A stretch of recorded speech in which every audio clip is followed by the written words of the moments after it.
wakil presiden dan presiden itu satu lembaga kepresidenan. Secara protokoler duduknya mesti sama. Itu secara yuridis. Kalau secara politis moral, Pak Prabowo ingin kirim pesan, ini selayaknya tidak jadi wapres, saya setuju. Jangankan didudukan di kursi Menko, diberhentikan pun saya setuju, saya bilang. Jadi ada situasi di mana kemungkinan kita juga harus antisipasi ekstra konstitusional. Dalam artian pergantian kepemimpinan yang tidak berdasarkan konstitusi tertulis. Sekarang kan seakan-akan haram itu oposisi. Sejak zaman Pak Jokowi mulai dirangkul itu Pak kandidat lawan pilpresnya. Seakan-akan itu temuan baru, enggak, itu merusak demokrasi. Yang menang di dalam, yang kalah di luar. Kontrol koalisi itu penting. Dan kalau seorang presiden sadar bahwa dia butuh kontrol, dia akan membuka ruang oposisi. Dengan beliau tidak berpijak di bumi nih kakinya nih. Harus mulai kita turunkan. Bapak, Raja, kata si anak kecil, salah tuh orang-orang bilang Bapak pakai baju bagus. Bapak sedang telanjang.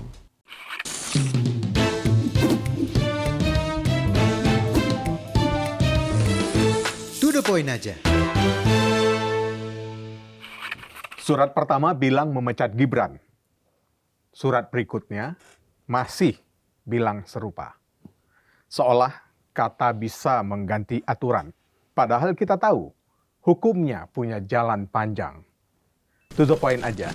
Jadi apa sebenarnya yang dimaksud dengan memecat Gibran ini, Prof. Denny? Ya, berhentikan Gibran sebagai wakil presiden Republik Indonesia. Tapi kan prosesnya tidak semudah kita seperti dalam menulis tulisannya Bang Denny. Karena kan harus lewat DPR dulu, MK, MPR kan panjang prosesnya. Itu hanya salah satu proses.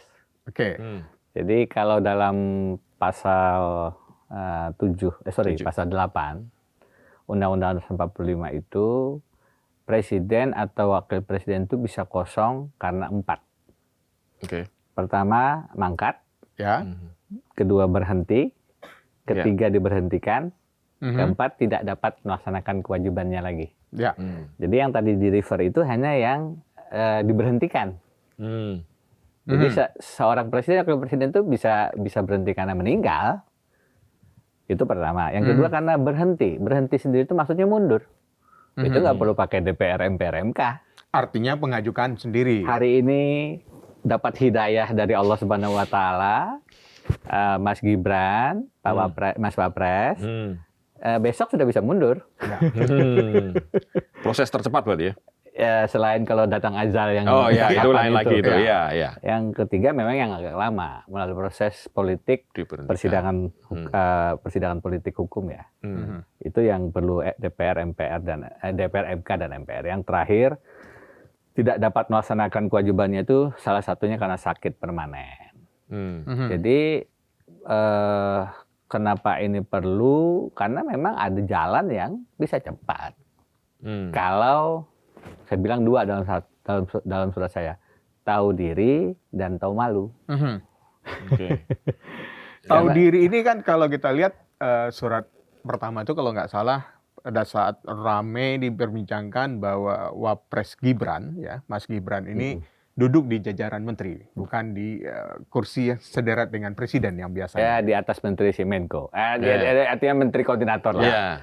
Ya, saya memang masuk dari situ mengatakan ini secara protokoler keliru. Secara prinsip konstitusi juga salah. Karena wakil presiden dan presiden itu satu lembaga kepresidenan. Secara protokoler duduknya mesti sama.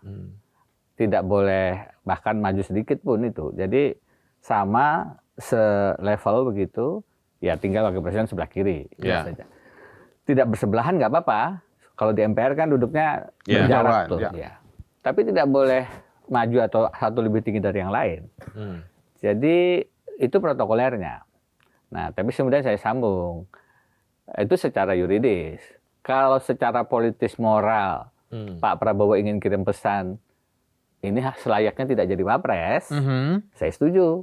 Jangankan didudukan di kursi Menko, diberhentikan pun saya setuju, saya bilang. Jadi karena memang dari kacamata kami, saya paling tidak yang belajar dan mengajar hukum tata negara, terpilihnya atau peluang Gibran menjadi wakil presiden atau bahkan calon wakil presiden sekalipun itu sudah melukai skandal besar dalam sejarah ketatanegaraan kita melalui putusan 90 MK. Ya. Putusan Paman Usman untuk ponakan Gibran. Ya. Jadi bukan hanya diberhentikan, harusnya tidak dari awal maju. Oke. Begitu. Karenanya better late than never. Lebih baik terlambat daripada tidak sama sekali untuk melakukan koreksi atas ini dosa kolektif bangsa kita. Jabatan wakil presiden itu jabatan yang sangat strategis, Ya. sangat penting untuk diisi dengan cara-cara yang melanggar konstitusi ataupun oleh pribadi yang mungkin belum waktunya. Bukan tidak ada haknya ya, tapi kan ada tahapan-tahapan proses normal untuk sampai pada level sedemikian tinggi. Kita menghormati jabatan itu sehingga pada tempat itu harus didudukkan orang yang memang layak dan punya wibawa duduk di situ. Ya. Tapi kan kalau melihat sejarah, ada presiden yang menyatakan berhenti, yaitu Pak Harto. Pak Harto. Kemudian baru satu ya menyatakan berhenti. Iya. Nah, tapi kan didahului oleh sebuah gerakan massa yang sangat besar yang memaksa beliau untuk menyatakan berhenti. Iya. Apakah situasinya harus seperti itu selain tadi dapat hidayah ya? Jadi harus ada sesuatu yang memaksa beliau untuk berhenti. Ya, kalau bicara bagaimana prosesnya berhenti, ya bisa saja secara internal, bisa Ya. saja secara eksternal ya. Oke. Ya. Kalau bicara internal hidayah, memang mungkin agak sulit membayangkan. Nah, ya ya, kan? agak sulit Kalau ngukurnya ya. secara eksternal, Ya.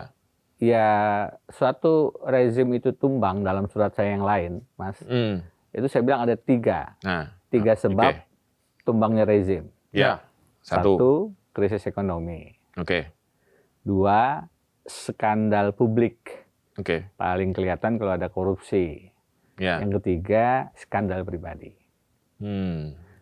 Tiga ini dalam banyak sejarah kekuasaan bisa bergulir menjadi tumbangnya satu rezim. Nah, saya merasa perlu untuk menyampaikan ini ke publik, kepada halayak. Ya. Karena kalau krisis ekonomi sekarang juga sudah mulai ada bibit-bibitnya. Oke. Kemarin kan krisis kurs 98 itu bergulir menjadi krisis moneter dan seterusnya, akhirnya 16.000 Ya. akhirnya mendorong satu krisis politik pergantian Pak Harto. Ya. Ini sekarang sudah 18.000 sebenarnya, Ya. ya kan? Turun naik lah ya. Iya. Turun dikit, Iya, naik lagi. artinya kalau kemudian ini tidak hati-hati, Oke. potensi krisis ekonomi yang mendorong kepada krisis politik itu mungkin, sangat mungkin. Krisis, yang kedua skandal publik. Kalau kita bicara korupsi, Ya. ada di mana-mana ini korupsi sekarang. Tiap hari ada. Dan dalam surat yang lain, yang saya kasih judul Prabowo Orasi, Febri Korupsi, Ya. saya bilang ada 4 epicentrum yang berpotensi menjadi pusat korupsi. Oke. Ini sebenarnya sejak zaman Orde Baru saya sampaikan nih. Yang pertama adalah Istana, Oke. yang kedua dulu Cendana, Senjata, Pengusaha Naga. Ya, itu saya ingat di tulisan Abang dalam sebuah buku yang sampulnya putih, lupa saya judulnya. Negeri para mafioso. Ya, Nah, itu yang Tahun diberikan ke 2008 saya waktu itu. nulis. 2008 ya. Iya. Istana adalah pintu depan kekuasaan. Oke. Ini tidak berarti simbol gedung itu, ini pintu depan kekuasaan. Cendana atau sekarang mungkin Widya Chandra, Kertanegara, Ya. itu pintu belakang kekuasaan, di mana kemudian godaan bisa datang ke kerabat, keluarga, orang nomor satu. Senjata bukan hanya aparat, tapi penegak hukum. Karena itu orang yang punya hak untuk menyidik, menyelidik bisa meras. Ya. Jaksa itu kan singkatan pajak yang memaksa katanya. Iya, ya. Yang keempat pengusaha naga, oligarki. Sekarang ada haji. Jadi ini semua adalah orang-orang di sekitaran kekuasaan. kalau Pak Prabowo mengatakan tidak boleh ada yang untouchable, tidak bisa disentuh, maka sebenarnya untouchable itu biasanya berlindung di balik jubah kepresidenan. Itu sebabnya kita harus hati-hati betul dalam situasi seperti ini nih. Kemungkinan adanya pergantian kepemimpinan itu bukan mustahil. Nah, saya secara yuridis ketatanegaraan paham bahwa kalau presiden itu kemudian jatuh, maka wakil presiden yang naik. Ya. Ini kan problematik kita. Ya. Saya rasa untuk jadi wakil presiden saja bermasalah, apalagi menjadi presiden. Karena itu dalam keyakinan dan pandangan saya, sebelum ini terjadi harus ada antisipasi. Jangan sampai kita melakukan kolektif kebangsaan lagi, dosa kolektif kebangsaan lagi.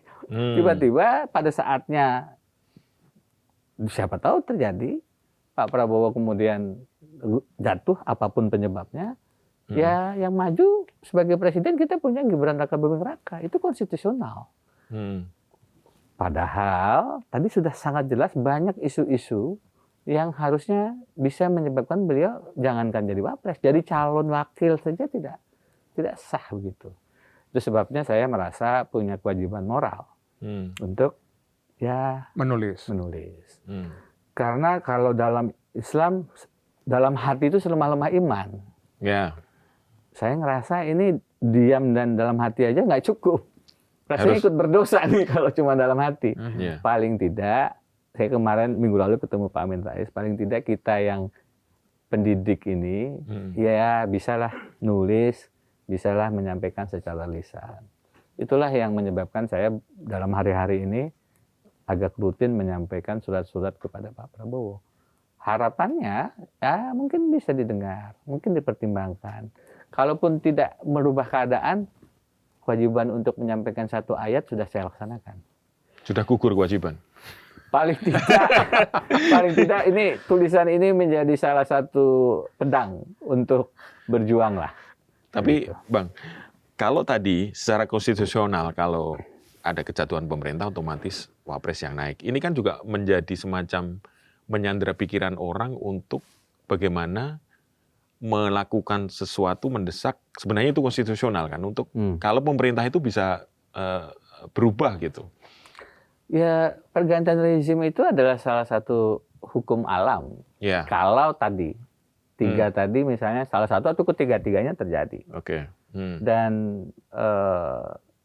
karenanya perlu diantisipasi sebagai satu proses yang mungkin terjadi. Jangan kita nanti gelagapan gitu kan. Nah, itu yang iya. Karena itu kan untuk publik juga paham ya. Presiden kosong, wakil presiden naik. Betul. Ya. Kalau wakil presiden kosong, presiden punya waktu untuk mengajukan ke MPR 2 nama. Oke. Nah, kira-kira kalau ada yang menggantikan Pak Gibran, nyarinya yang lebih baik nggak terlalu sulit lah. Oke.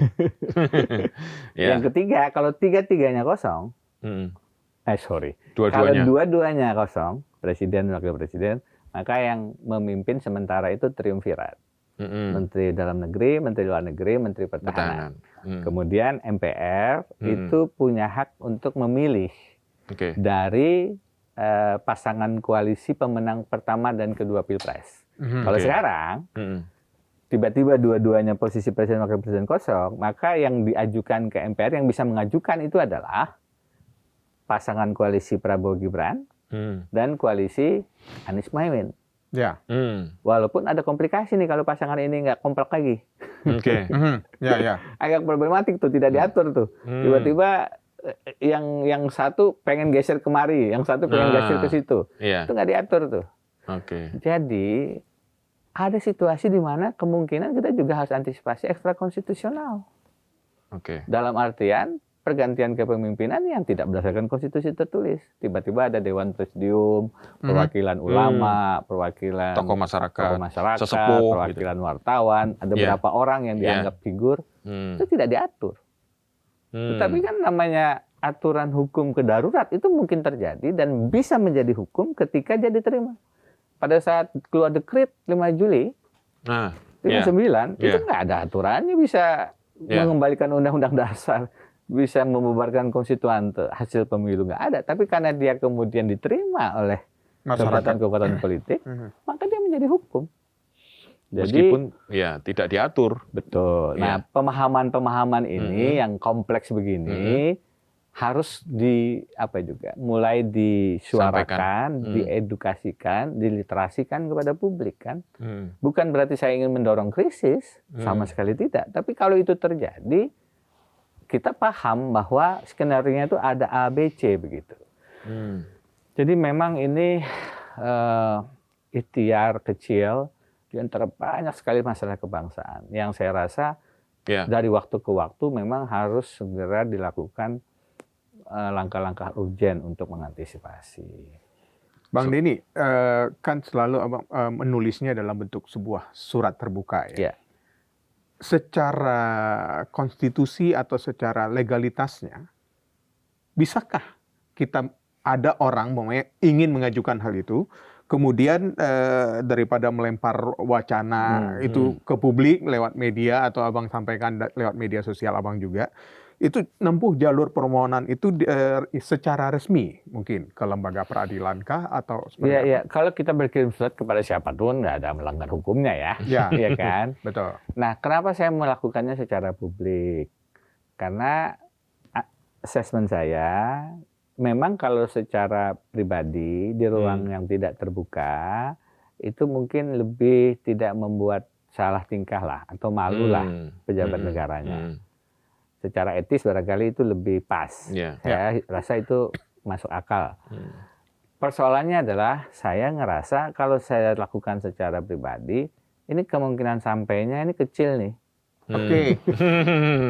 Bacaan saya terhadap komunikasi di lingkaran istana, baik dari pengalaman saya waktu staf khusus ataupun sekarang, ini ruang kedap ini yang kelihatannya sekarang makin tebal di sekitar Pak Prabowo itu. Jadi akhirnya saya memilih, ya saya bikin surat terbuka lah. Ada 2 catatan di situ. Catatan pertama, ya yang baca tidak hanya Pak Prabowo. Ada kemungkinan publik lain, ada orang-orang lain yang membaca. Ya sekalian tadi literasi publik, public education-nya ada di situ. Sebenarnya yang kedua ada risiko. Menyampaikan hal semacam ini lugas apa adanya itu bukan berarti aman dalam situasi seperti sekarang. Suara-suara kritis itu tidak hanya dikata-katai di panggung podium sebagai antik asing atau londo ireng. Tapi bisa jadi ada 3 yang saya lihat. 1 dibeli, yang paling efektif itu, jadikan menteri atau komisaris. 2 dikriminalisasi. Dan ini pola yang selalu berulang. Makin tren. Terutama pada saat zaman Pak Jokowi nih, makin populer. di mana kawan koalisi itu dirangkul, lawan oposisi dipukul. Pilpres kan kelihatan tuh. Kalau dia mendukung calon yang beliau nggak setuju, nah, kalau dia mendukung calon yang beliau setuju, walaupun kelihatan ada bau-bau amis korupsinya, nggak diproses. Nah, kriminalisasi ini sangat efektif ternyata. Yang ketiga, dan ini cara negara yang paling merusak, paling pengecut menurut saya, dihabisi.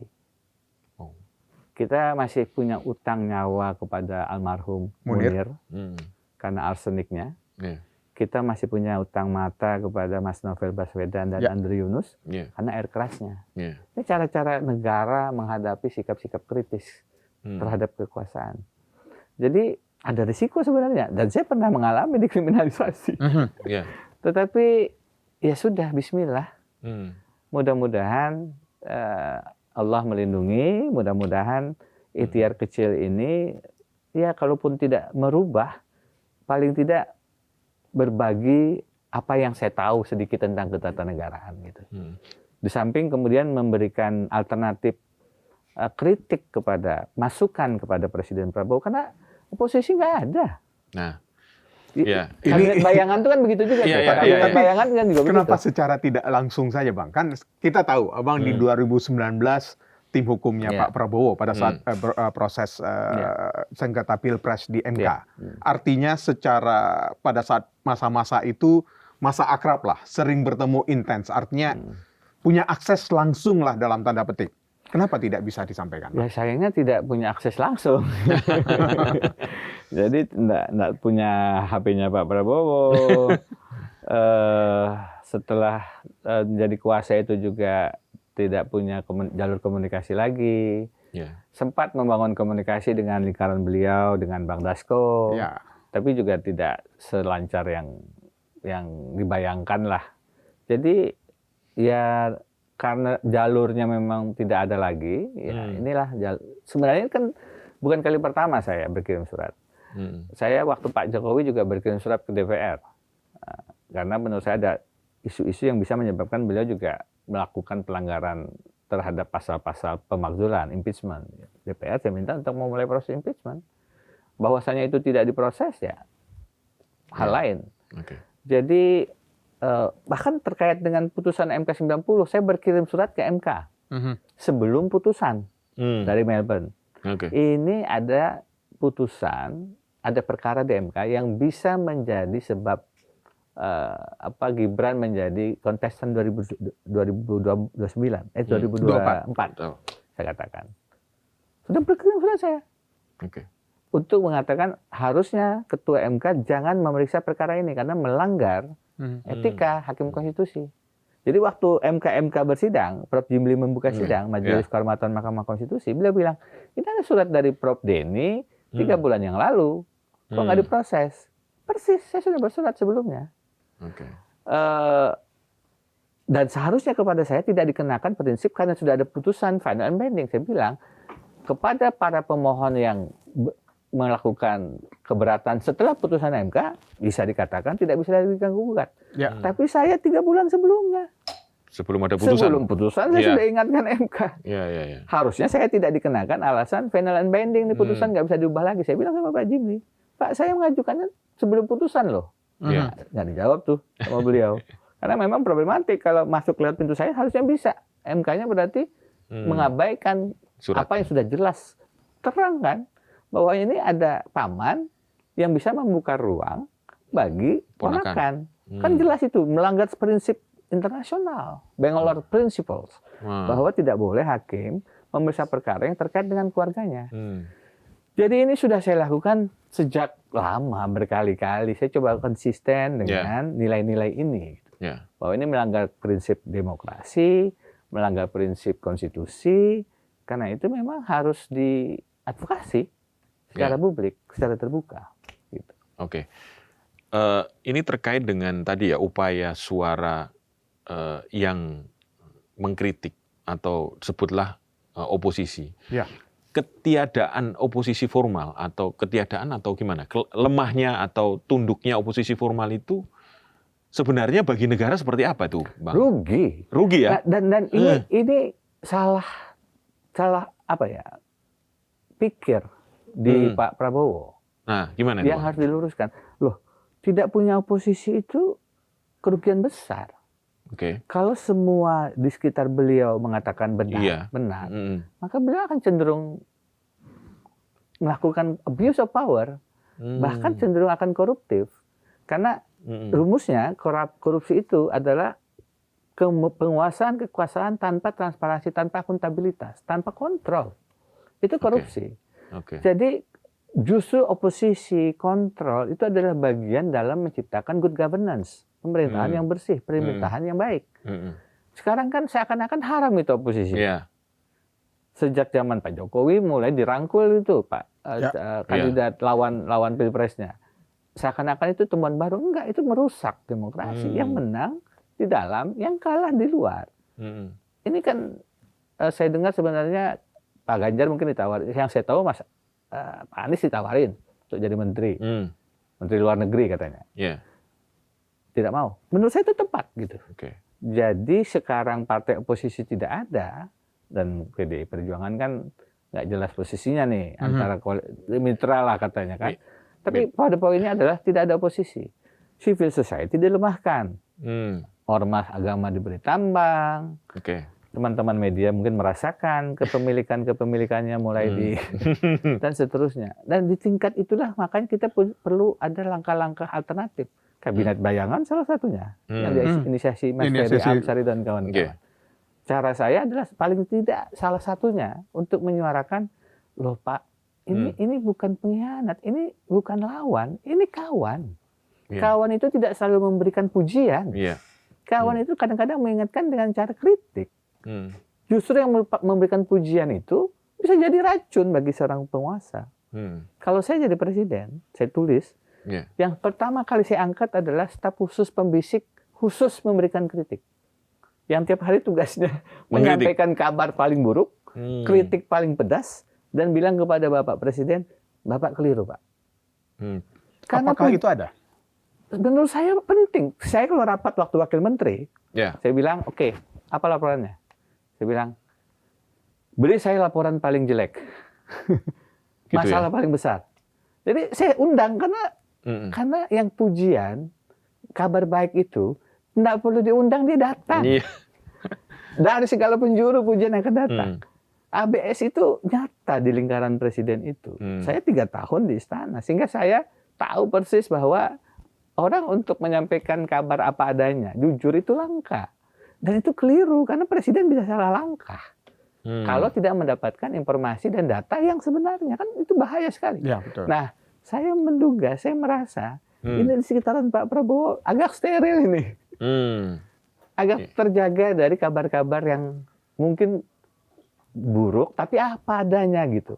Sehingga sayang kalau beliau kemudian mengatakan, Londo Ireng itu media, pengamat, LSM, itu sayang sekali. Kekeliruan yang blunder, yang fatal untuk seorang presiden. Nah, apalagi kemudian kalau bicara korupsi, bicara di lingkaran beliau lah, kabinet lah. Kan jadi masalah kalau itu dilihat dari prinsip-prinsip nilai-nilai anti korupsi. Saya ngerasa inilah yang harus kita sampaikan ke beliau. Bapak, kritik itu bukan musuh. Kritik itu adalah hal yang sangat perlu justru untuk Republik. Makanya saya tulis tuh, Londo Ireng di Republik anti kritik. Saya berikan di situ pemahaman yang sebenarnya harus dimiliki oleh leaders manapun tanpa harus dikasih tahu bahwa pujian itu berbahaya, kritik itu justru diperlukan. Tapi ini kan kelihatannya pemahaman itu tidak ada. Inilah paradoks Prabowo sebenarnya. Bukunya beliau bahwa ada pemikiran yang terbola-balik, terbalik-balik. Sehingga memang apa boleh buat, sekecil yang saya bisa, lewat surat ini coba saya sampaikan, saya tuliskan. Kalau kritik itu terus ditekan sampai ke titik dasar, apa akibatnya, Prof?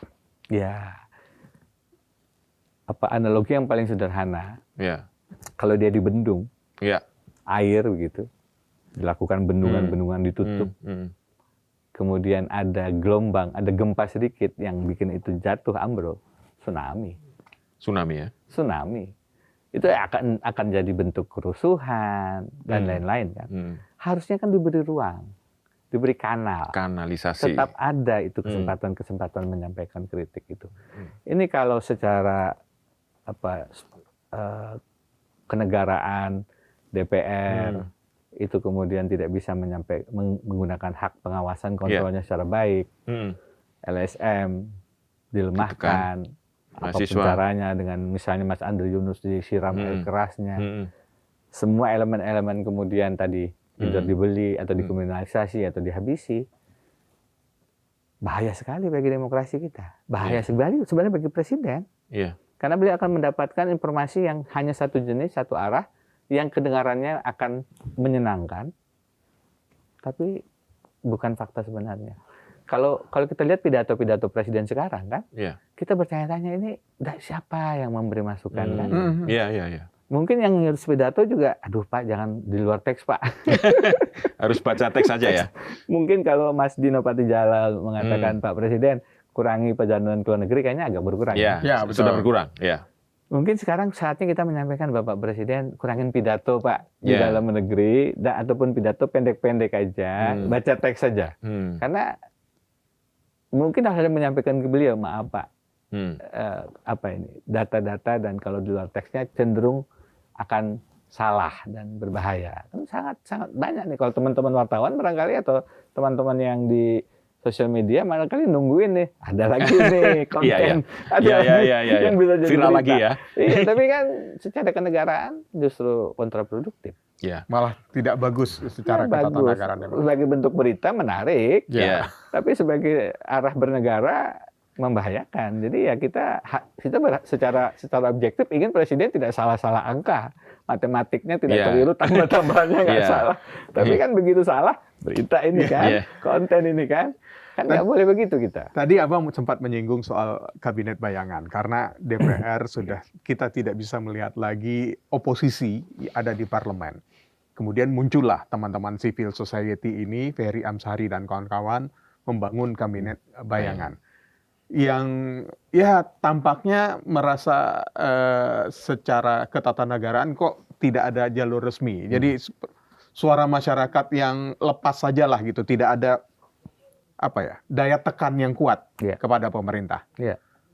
Kalau secara ketatanegaraan seperti apa proses yang bisa dilakukan oleh kawan-kawan di kabinet kebayangan? Ya ini kan alternatif narasi, alternatif kebijakan, alternatif informasi kan, untuk kemudian menjadi kawan tanding, sparring partner dari kabinet kan.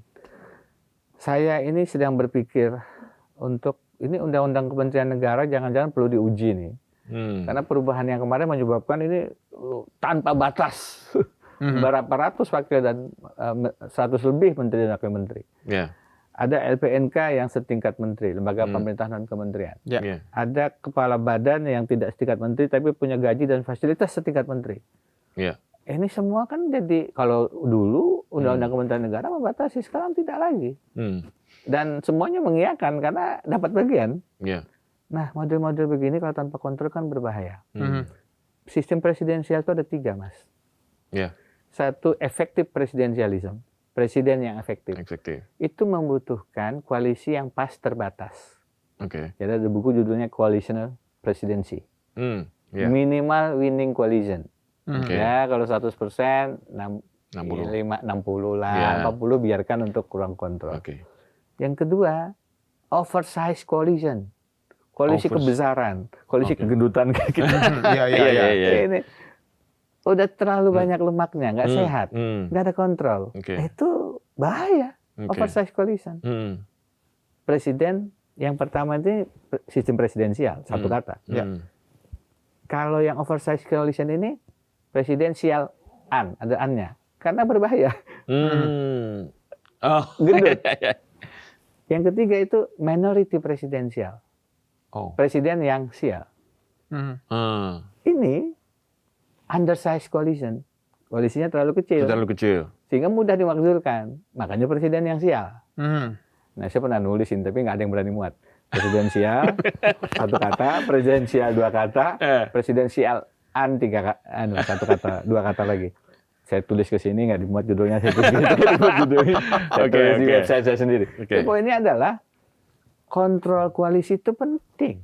Dan kalau seorang presiden sadar bahwa dia butuh kontrol, dia akan membuka ruang oposisi, membentuk efektif presidensialism, di mana koalisi itu cukup minimal winning, pas terbatas, ideal aja, nggak terlalu gemuk, jangan terlalu ceking, kurus, minimal winning. Yang ideal 60 lah, 60 cukup.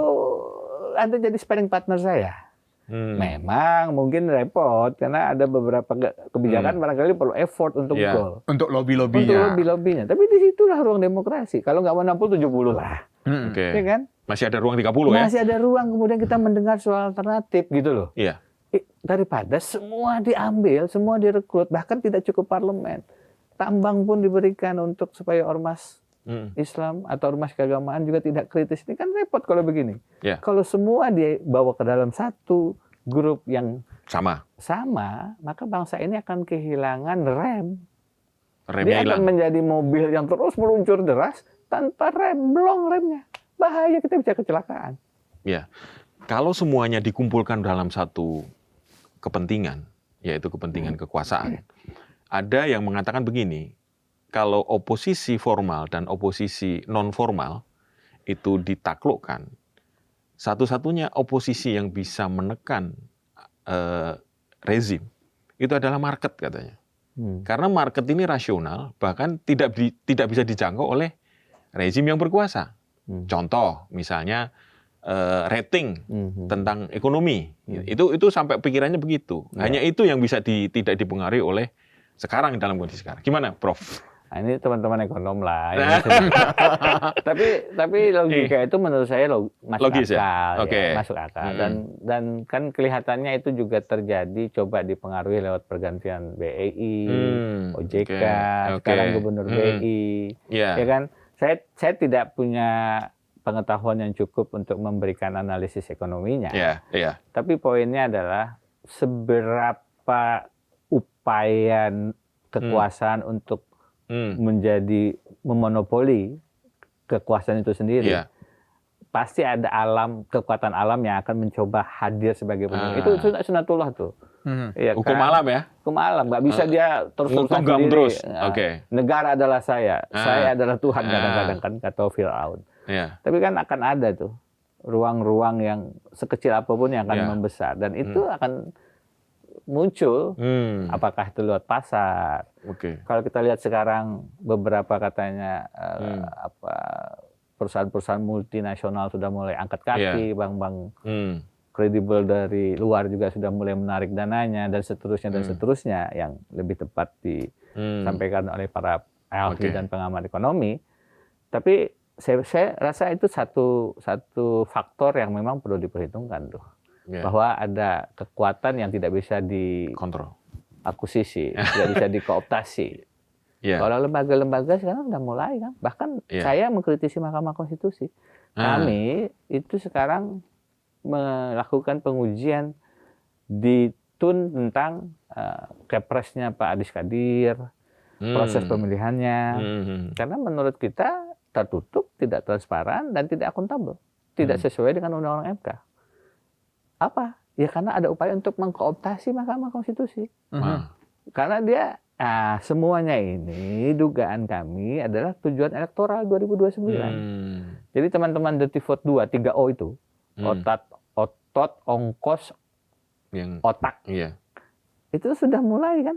Sehingga beberapa kawan kan melihat MBG, Koperasi Daerah Merah Putih, dan lain-lain dengan anggaran yang jumbonya itu adalah proyek-proyek elektoral yang kesana kan arah analisisnya kan. Dan beberapa teman melihat beberapa penyedia MBG, SPPG-nya itu ada afiliasi dengan kepemilikan koperasi dan sahamnya dengan yayasan atau partai politik tertentu kan. Dan seterusnya, sehingga memang ya lembaga negara dikooptasi untuk kepentingan pemenangan 2029, anggaran juga sudah mulai disiapkan. Kita berharap apa?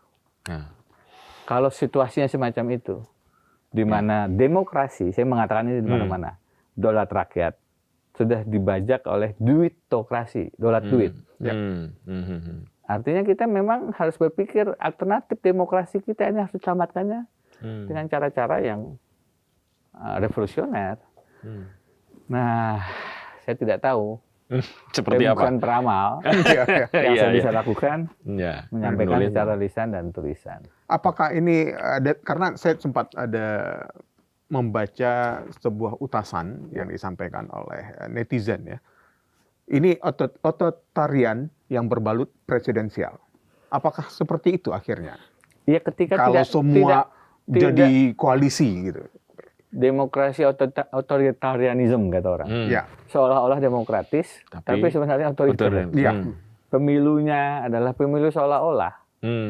Lah ya, kita kemarin pemilu 2024 itu, bayangkan ketua MK-nya dipecat karena pelanggaran etika berat, ketua KPU-nya dipecat karena skandal. Pelanggaran, ya. Bagaimana kita bisa menghadirkan satu pemilu yang luber jurdil ketika kita punya catatan rekod semacam itu? Dan pertama kalinya dalam sejarah MK ada 3 dissenting opinion untuk putusan Pilpres. Dan itu bukan orang sembarangan. Profesor Sardi Isra, Profesor Arif Hidayat, Profesor Eni Nurbaningsih dengan dissenting opinion yang runtut dan sistematis yang menegaskan bahwa ini ada pelanggaran yang sistematis, terstruktur dan masif. Kalau dalam kata-katanya bahasa konstitusi MK, TSM. Jadi menurut saya memang kita akhirnya harus melakukan perbaikan mendasar dalam sistem kepemiluan kita. Nah, apakah kita akan melakukannya di 2029? Kalau begini polanya, berulang lagi. Berulang lagi dan kita harus menginjak rem blong ini bagaimana caranya supaya kemudian tidak membuat negara ini meluncur ke jurang kehancuran. Harus diantisipasi. Nah, saya tidak bisa memikirkan ini sendiri. Kita harus bareng-bareng mencari solusi dan jalan keluarnya. Lagi-lagi yang saya bisa lakukan menulis dan menyampaikan supaya demokrasi kita tidak mati gitu ya, Bro. Kalau tidak mengingatkan ini ada alarm bahaya. Jangan salah memahami bahwa negara ini baik-baik saja. Yang merasa tidak baik-baik saja silahkan ke luar negeri atau pergi aja dulu. Kabur aja dulu. Bagi saya itu sebenarnya rezeki itu. Karena kalau pergi ke Australia saya bisa bantu. Kantor hukum saya di Melbourne, Sydney bisa dapat klien. Tapi kan pemikiran-pemikiran perasaan bahwa Indonesia sekarang akan mencapai Indonesia emas, tidak ada masalah. Yang berpikir masalah itu adalah para londo ireng, pengkhianat bangsa. Ini kan beliau tidak berpijak di bumi nih kakinya nih. Harus mulai kita turunkan. Bapak, Raja, kata si anak kecil, salah tuh orang-orang bilang Bapak pakai baju bagus. Bapak sedang telanjang. Kan begitu kan? Iya.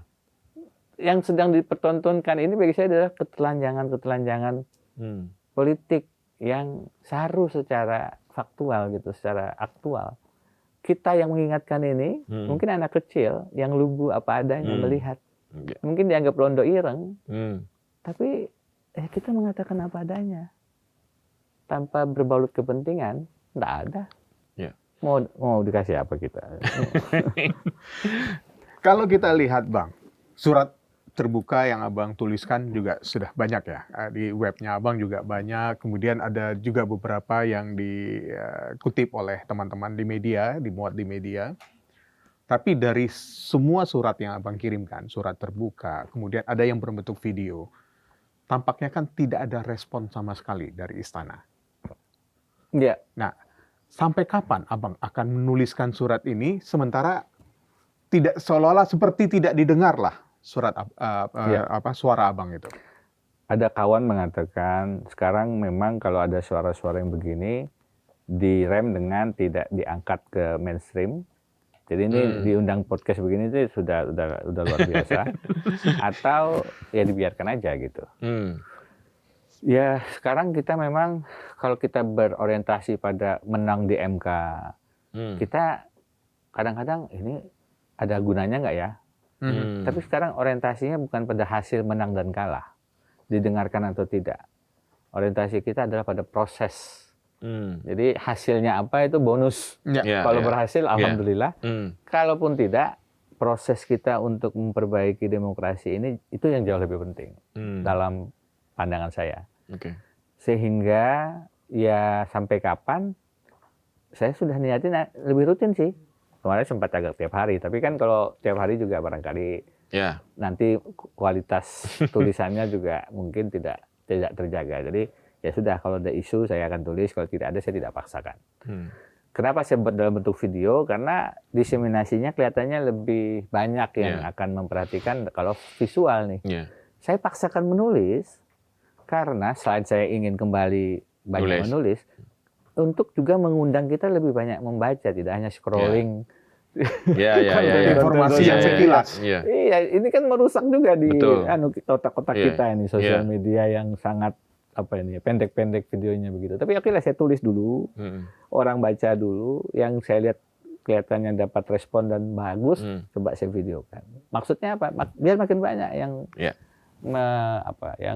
berbagi keresahan dan makin banyak mungkin juga punya informasi alternatif dari apa yang saya berikan gitu. Ya. Hasilnya akan didengar atau tidak, itu nomor 2. Saya harap didengar. Bonus lagi kalau kemudian menjadi perhatian yang mempengaruhi policy, kebijakan. Itu alhamdulillah sekali. Tapi jika pun tidak, ya bukan berarti kita berhenti untuk menyampaikan masukan. Artinya akan terus ya Bang ya? Insya Allah. Tidak akan khawatir, karena selentingan banyak juga orang menganggap, wah ini sebuah momentum panggung 2029 semakin dekat. Apalagi kalau kita lihat para pejabat kita juga sudah memaparkan itu juga untuk di 2029. Gitu. Ya kalau manusia kita ini berpolitik itu sah-sah saja lah ya. Tapi dalam niatan saya ini akan tetap dilakukan. Risiko tadi ada. Saya sendiri pernah 10,5 tahun dijadikan dalam status tersangka. Jadi ya kalaupun dalam kekhawatiran pasti ada. Tapi kan saya belajar dari rekan-rekan. Yang sering saya kutip tuh Mas Novel Baswedan. Yang ya Allah matanya sekarang itu makin menurun katanya. Iya. Dan sedih juga. Beliau mengatakan takut tidak memperpanjang umur, berani tidak memperpendek umur. Wah. Nah, itu kan prinsip tauhid tuh. Tidak boleh takut selain pada Allah Ta'ala tuh. Takut pada makhluk, a big no-no. Jadi di tengah kekhawatiran, risiko, dan lain-lain, ya sudahlah. Bismillah, Allah melindungi, ibu saya mendoakan, itulah sudah. Yang bisa kita, itu sebagai manusia kita ikhtiarnya di situ. Tapi kalau kemudian ada kezaliman, kita diam, saya memilih untuk tidak. Oke. Lebih baik terus bersuara daripada diam sama sekali ya Bang. Diam dalam kezaliman bukan emas. Itu poinnya. Baik, terima kasih. Bang Dini, Bang Dini telah hadir di To The Point aja. Terima kasih.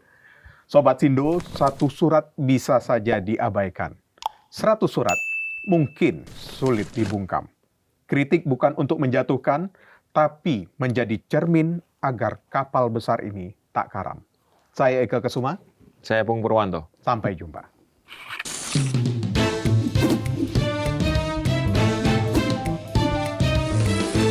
To the point aja.